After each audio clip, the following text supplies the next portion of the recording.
دیکھیے میرے عزیز دوستو، پہلی درسگاہ پہلا ایجوکیشنل انسٹیٹیوٹ وہ ماں کی گود ہوتا ہے۔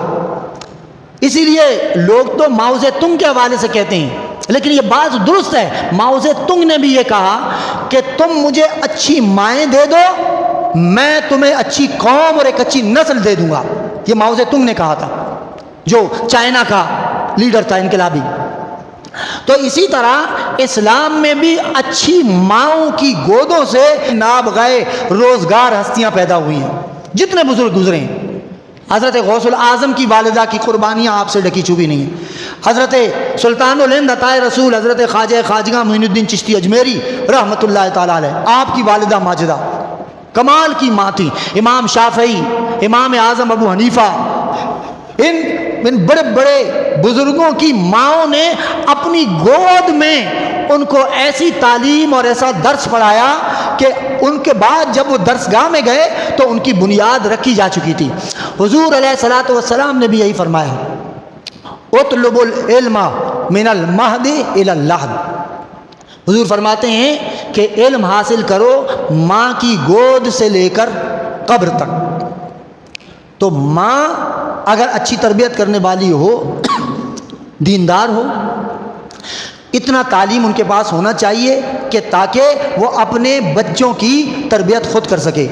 باپ یہ تربیت کی سب سے پہلی یونیورسٹی ہوتی ہے، جس طرح ماں تعلیم کی پہلی درسگاہ، اور باپ جو ہے یہ تربیت کی سب سے پہلی یونیورسٹی ہوتی ہے۔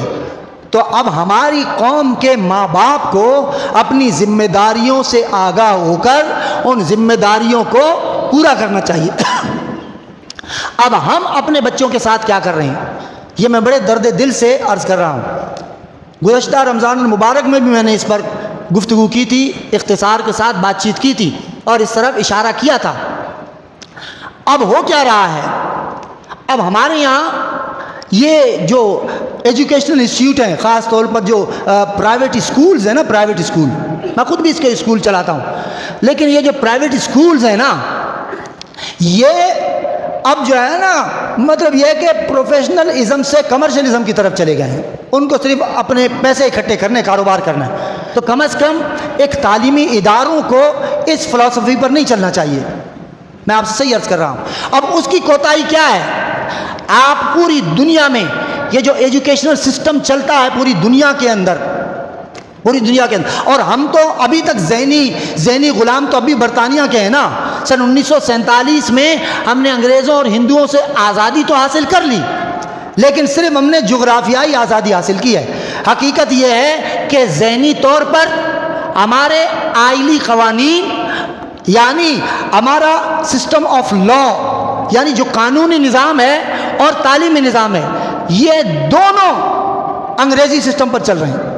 تو عرض کرنے کا مقصد یہ ہے کہ جس سے یہ تعلیمی نظام لیا ہے نا برطانیہ کے اندر، انگلینڈ کے اندر جو تعلیم کا آغاز ہوتا ہے اس کی ایوریج ایج 5 سال ہے، یعنی 5 سال میں بچے کی تعلیم کا آغاز ہوتا ہے جب 5 سال کی عمر کو پہنچتا ہے۔ اور اسی طرح جو آسٹریلیا ہے، آسٹریلیا کے اندر 5 سال 2 مہینے کا بچہ ہوتا ہے تو اس کی تعلیم کا آغاز ہوتا ہے۔ ساؤتھ کوریا کے اندر 6 سال اور 6 مہینے یعنی 6.5 سال کا بچہ ہوتا ہے تب تعلیم کا آغاز ہوتا ہے۔ فن لینڈ پوری دنیا کے اندر سب سے بہترین ایجوکیشنل سسٹم، سب سے بہترین تعلیمی نظام فن لینڈ کا ہے، اور فن لینڈ کے اندر تعلیم کا ایوریج ایج یعنی اس کی ابتدائی تعلیم کی عمر 6 سال 7 مہینے ہے۔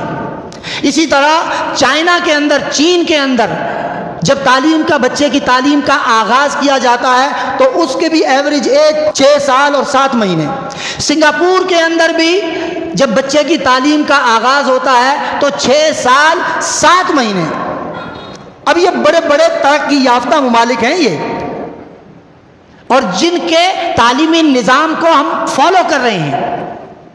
بڑے بڑے لمبے حروف میں لکھا جاتا ہے انگلش میڈیم اسکول۔ ماں باپ کو اس بات پر تشویش ہو جاتی ہے کہ میرا بچہ ایک انگلش میڈیم اسکول میں پڑھ رہا ہے، اس کو انگلش نہیں آ رہی، اس پر تو اس کو تشویش ہو رہی ہے، لیکن اس ماں باپ کو اس بات پر تشویش نہیں ہو رہی کہ میرے بچے کو قرآن پڑھنا نہیں آ رہا، میرے بچے کو کلمہ پڑھنا نہیں آ رہا، میرے بچے کو نماز پڑھنا نہیں آتی۔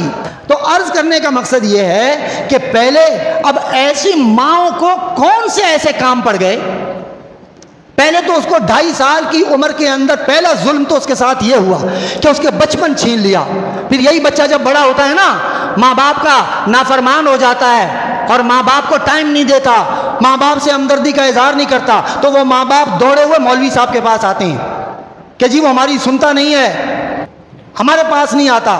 تو ہم ان سے کہتے ہیں کہ بھئی آپ نے اس کو کتنا ٹائم دیا، آپ نے اس کا بچپن اس سے چھینا، اس نے آپ کا بڑھاپا آپ سے چھین لیا۔ یاد رکھیں، ناراض نہ ہونا، ناراض مت ہوئیے گا۔ اب ہوتا کیا ہے، صبح بچہ ہوا، منہ دھلایا نہیں دھلایا، چلو جلدی سے پیمپر پہنا کے اس کو اسکول میں بھیج دیا۔ جب وہ واپس آیا پھر اس کا منہ دھلایا، کھانا کھلایا، مدرسے بھیج دیا۔ پھر وہ آیا، پھر اس کا منہ دھلایا، چائے پلائی، پھر اس کو ٹیوشن بھیج دیا۔ پھر جب وہ واپس آیا، چلو جلدی سے منہ دھو، موبائل اس کے ہاتھ میں تھما دیا۔ بھئی آپ نے ان کو کیا ٹائم دیا؟ بچہ کیسے بنے گا؟ یاد رکھیں، جس طرح آپ لوگ جو کاروبار کرتے ہیں، بزنس کرتے ہیں، کیا ہم خود سنتے ہیں، ظاہر ہے آپ کو پتا ہے کہ میں بھئی یہیں کراچی کا رہنے والا ہوں۔ بھائی جب آپ لوگ یہ کہتے ہیں کہ کوئی کسی کو کما کر نہیں دیتا، کہتے ہیں نا، جو گاڑیاں خریدتے ہیں کہتے ہیں ڈرائیوروں کو ہاتھ میں دے کر یار کوئی کسی کو کما کے نہیں دیتا، ڈرائیور کے ہاتھ میں نہیں دیتے۔ کاروبار دکانداری کرتے ہیں تو پہلے خود دکاندار خود بیٹھتا ہے، اس کو پتا ہے کہ ملازم بیٹھے گا ڈنڈیاں مارے گا تو وہ ہمیں تھوڑی کما کے دے گا کوئی۔ تو اس معاملے میں تو ہم بڑے ہوشیار ہیں، بلکہ ڈھیر ہوشیار ہیں، سب سمجھتے ہیں، تو دین کے معاملے میں کیوں نہیں سمجھتے؟ تو اسی طرح جب آپ اپنے بچے کو ٹائم نہیں دے رہے، آپ اپنے بچے کو نہیں پڑھا رہے ہیں، اس کی تعلیم، اس کی تربیت نہیں کر رہے، تو ٹیچر کو کیا پڑھی ہے بھائی؟ ٹیوشن والی کو کیا پڑھی ہے؟ ٹیوشن والی بھی چلو بھائی تم یہ کام کرو، اس نے ڈائری دیکھی، اسکول کی ڈائری دیکھی، کیونکہ ہمیں سب تجربہ ہے، ہم سب جانتے ہیں، ہم اسکول چلا رہے ہیں، ہمیں سب پتہ ہے۔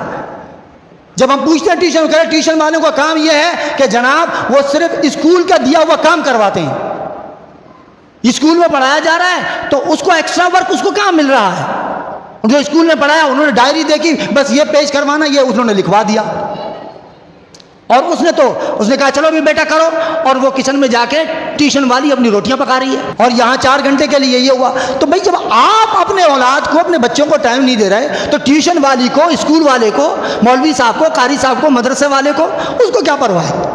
وہ بھی بس بھگتاتا رہتا ہے، چل بھائی چلو بھائی ٹائم ہو گیا۔ حتیٰ کہ گھروں میں آ کر پڑھانے والے، چاہے وہ ہوم ٹیوٹر ہو یا ہوم قاری، ہم خود ہمیں تجربہ ہے، کسی کے ہاں جاتے اٹھتے بیٹھتے ہیں، ہم دیکھتے ہیں قاری صاحب آیا، ہم نے اسے 4 باتیں نہیں کی، قاری صاحب نے بھائی پڑھایا اور یہ جا وہ جا، ارے بھائی پڑھا دیا؟ کہ ہاں سبق سن لیا۔ کہتے ہیں آج تو پھر 4 منٹ زیادہ لگا دیے، شاید آپ کو دیکھے کہ مولوی صاحب بیٹھا ہوا ہے، 4 منٹ آج زیادہ دے دیا، ورنہ تو یہ 90 منٹ میں چلے جاتے ہیں، 10 منٹ میں چلے جاتے ہیں۔ تو ان سے شکوہ بنتا نہیں ہے، اصل میں شکوہ ہمارا آپ سے ہے۔ کیا آپ کو کیا شعور نہیں ہے، عقل نہیں ہے؟ تو آپ اپنے بچوں کو ٹائم دیجیے۔